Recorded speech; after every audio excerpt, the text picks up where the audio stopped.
городского суда. Но должность у нее начальник. Да, немножко по-другому называется, именно по взаимодействию с людьми.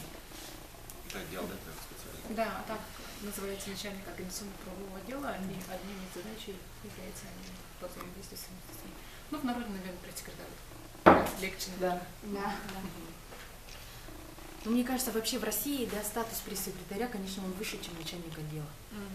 Да, есть такой. Вот.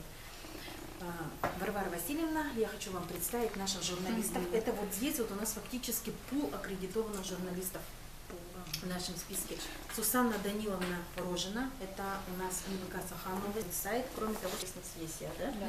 Вера Иванова, это у нас Саха-Сире, один из самых грамотных профессиональных журналистов, который входит вообще в совет, да? Буду перечислять сайт. И сейчас она, самое главное, ведет телепрограмму «На страже закона». Очень надеюсь на сотрудничество. Да. Игорь Дмитриевич Савинов, главный редактор газеты «Ваше право». Тоже наши компаньоны, да.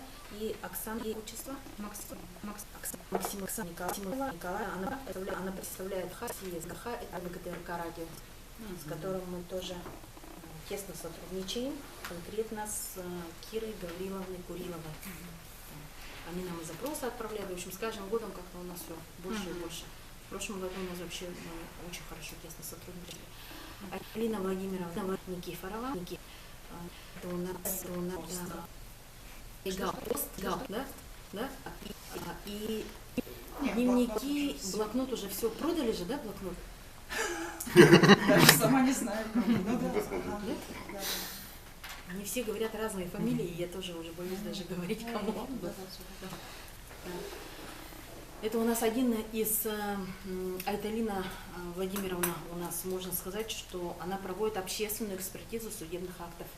И достаточно профессионально она это делает. Ну не то, что достаточно, это неудачное слово, да, она профессионально этим занимается. Вот, и, в общем-то, она очень сильно бдит за нашими делами, но она хорошо пишет, и как раз ее сфера. Правда же, да? Так. И Надежда Васильевна Сивцева, газета «Якутск вечерний». Мы тоже с Надеждой очень давно работаем, проверено временем, поэтому мы Надежде информацию даем даже по телефону, потому что чаще всего обращается именно она, буквально чуть ли не каждый день, можно сказать. Ну, еженедельно.